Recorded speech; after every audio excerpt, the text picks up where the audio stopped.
Hello, I'm John Garvin, the writer and director, and I'm here with... Sam Witwer. I play Deacon St. John in Days Gone. Yeah, and we're here to talk about the alternate path demo. So we did 2 demos for E3 this year. One you guys saw at the media showcase, and this one we showed behind closed doors on the floor at E3.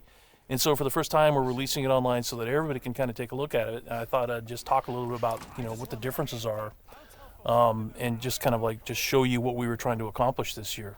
Yeah, I mean, the most obvious difference so far is the last one was nighttime during the rain, and this is daytime during the snow.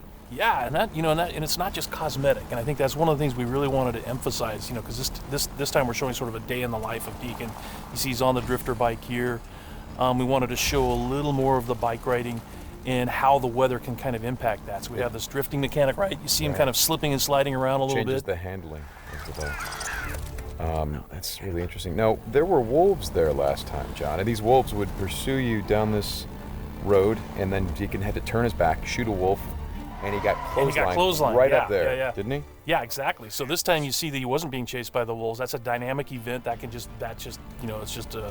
happen or not. It just depends on when you're playing the game. Interesting. And this time Deacon saw the ambush and he was able to avoid it. So he kind of comes up and around and behind them. So does weather impacts whether these creatures show up or not in daytime, nighttime, all that stuff? Yeah, absolutely. So especially the freakers, they come out, they're mostly nocturnal, but they will come out as the weather gets colder. They become stronger in the cold.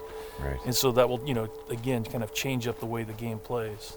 That's very, very... I kind of love that you decided to do this as a demo to show 2 completely different iterations on the same exact mission in the game.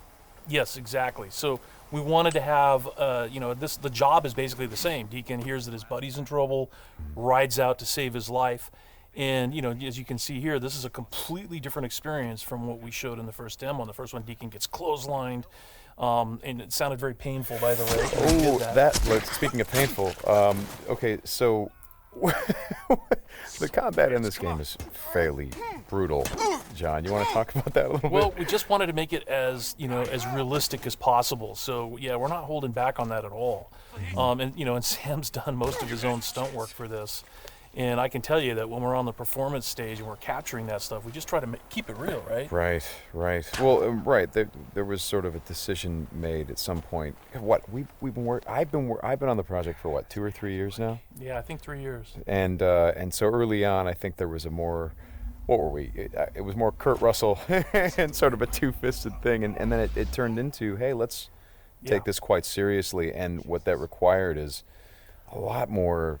Taking this combat stuff and showing the horror of the violence that happens and it were this type of circumstance to take place. I mean, realism, weirdly enough, is the thing we keep going back to when it comes to not just the stunts, but also the performance style. I think, it was very important that it doesn't seem like a bunch of actors, saying lines. It was all very incidental. And we wanted the world to sort of reflect that as well. So you saw there that, Deacon broke into that emergency vehicle and found some supplies. So this is what we're calling our survival vision. So you saw that earlier when he was looking at Manny's bike on the ground. Mm-hmm. And it's just kind of a way of seeing tracks in the world and sort of imagining what might have happened. Mm-hmm. And here I just wanted to point out that you're seeing in this part of the demo that there are freakers there. There weren't there before because it wasn't snowing. It was, and it was getting lighter out. It wasn't getting darker like it is. And so, it changes up the way you can play through the level. And what is this? We call this the meat wall. The meat wall. Yeah, and it's not just there, to make the guys who put them up to seem evil. They're there for a purpose because, again, freakers are living creatures. They eat. That's their primary thing. They want to eat. And so you hang these dead freakers up, and any freaker, rather than coming into their camp like you see here, they would actually stop and snack. Yeah, exactly. Yeah. And then the same thing with this freaker that they've hung upside down. Mm-hmm. There's a bear trap underneath it, and they use that because a freaker will come, be attracted to the meat, and then hit that trap. Interesting. Another thing you just saw, by the way, is that tin can. The tin can trap that you that's an alarm that the marauders will put up, and this is again some of the things that marauder camps just do. And you find these marauder camps throughout the world. You'll find traps like that, and then if you're careful and you're paying attention, you can avoid them. Because in the first demo, Deacon didn't avoid it, and he set off that alarm. Right. Now this is the same tactic that he used last time. Throws the rock to get someone to to lure him over and have him step in the bear trap. But this one plays out a little bit differently than last time. One of the things that struck me, and we've talked about this obviously as we've shot, but there's an effort of the other Marauders to get this guy to shut up, and he won't. Yeah, and so in the first demo, Deacon's heading on down the trail, and you can hear that happening behind him. Right. And this time we're showing what happens. So, he's watching everybody react to this poor guy trapped in the in that bear trap, and she just is like, shut up, shut up, shut up, and then just loses it and shoots the guy. Right. And of course, in the meantime, Deacon is crafting a Molotov and just takes them all out. Right. Oh boy, that's good. Ow. So again, it's like in the previous demo, Deacon would have gone off to the trail down to the right. This time he's going to head this way. He follows the tracks, and comes under a sniper attack. Now let me ask you something about the survival. Okay, there's a sniper attack coming, but the survival vision is, if you don't say upgrade your survival vision, can you miss clues? I mean, are there things that you would get if you upgraded your survival vision that would help you complete the mission better? Exactly, and you have to, we have a whole skill tree, and it's all tied to the experience that you can earn as you're just playing through the game, and then you can upgrade those things. What's happening here? We got a freaker tied to a tree. Yeah, so this is another type of trap that Marauders will set. They will they will basically chain freakers to the perimeter of their camps, and they use them as kind of an alarm system. And then that, you saw that Marauder there. He was just tormenting the poor freaker, and then so Deacon kind of takes advantage of that. Well, and you think for a moment that Deacon is the guy, he's sort of helping the freaker by, getting the guy that taunted him. Is like, no, and then he's going to take the freaker out right afterward. Exactly. And this is a bit of silent sniping using the crossbow. Yeah, so this whole sequence at the end plays out very differently. In the first demo, you saw Deacon use a swarm. He weaponized a swarm, lured them into the camp, and then they kind of did the work for him. There's no swarm in this run-through. Right. So the player really has to go in and use what we're calling our strategic sandbox combat, and that's just, stealth mechanics and setting and using traps, whole arsenal of weapons. You see there's a variety of weapons that Deacon's going to use through this, including the crossbow. He crafts his own bolts. And he's got to figure out how to get up to Manny, using his combat skills instead of doing it strategically. So straighten me out. Those bonfires, were those there in the previous demo? No, they weren't. Right. So that's another big difference. Is that if you come here during the day, it's like in the media showcase demo, there was like kind of a fight club thing going on. Right. They were punching each other, and everybody was just sort of getting into it. Nobody's really paying attention to what's going on. Yeah. And now it's getting dark and it's cold out. So they've built these bonfires. So. And again, it's not just a cosmetic change in the way the... Well, it's cold, right? Yeah, it's because it's cold. They have to build some... So it changes the way the Marauders behave in the level. Mm-hmm. Well, that's very... Again, this is part of the reason why I love that you did this as a demo, because the behavior of all of these things, not just the freakers, but the Marauders, everything, there's a logic to it. You can track why they're doing the things that they're doing.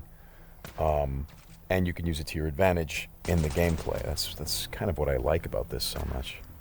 And that's really what we wanted to showcase this year, is that it's an open world game, and everything you see around here. And again, we're only playing this two different ways. You saw that waterfall way up there off in the distance. There's a bridge that goes in front of that. If you had a sniper rifle and enough ammunition, you could have driven your bike all the way up there. There's trails that go all the way up there, and you could have used your sniper rifle to take out this entire camp, because it would have taken them a while to figure out where the shots were coming from and to get to you. So, that's a different way to play. There's another way to play, by the way, where you could have just stealthed in through the entire camp if you had the skills to do it.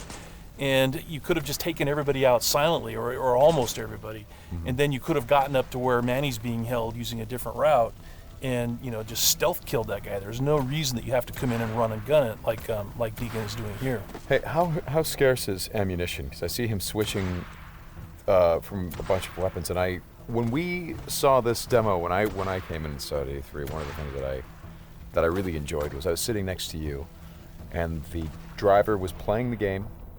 And at some point, I saw you shift in your chair, and you leaned forward, and I heard you say, "Oh man, uh-oh." And I'm like, "Whoa, what's going on?" He's like, "He's going to get killed." I'm like, "Whoa, oh!" And I leaned forward. I was like, "Oh, I guess there's some real danger." And one of the things was that he was running out of ammunition, and he was trying to go pick up ammo from the dead. He was looking for Marauders, ammo, but he was under fire. So when we were at E3, we had a whole team with us, and everybody played it slightly differently. So it just shows you that it's not scripted at all. Yeah. And then this Rager Bear. Oh yeah, boy. the infected bear. The infected bear. That's, yeah. That's not what you want to see. Well, we thought that would be a good way to end the demo, is to show that it's just one, for Deacon's life. It's just one darn thing after another. Yeah. Right? You're going to save your buddy. You get clotheslined. You get attacked by wolves, or you think you're finally done. You've rescued you've gone through all this stuff, and then suddenly, Rager Bear. Right. Well, as you've said to me, it's not just about exploring an open world, as it is the open world coming after you, the open world seeking you out, trying to... Yeah, exactly. That's our tagline. In Days Gone, you don't have to go seeking out trouble. The world comes for you. Trouble's looking for you. All right, Sam, thanks a lot. Thanks, John. It's been fun, and I hope you guys enjoy the demo, and we'll talk more about it soon.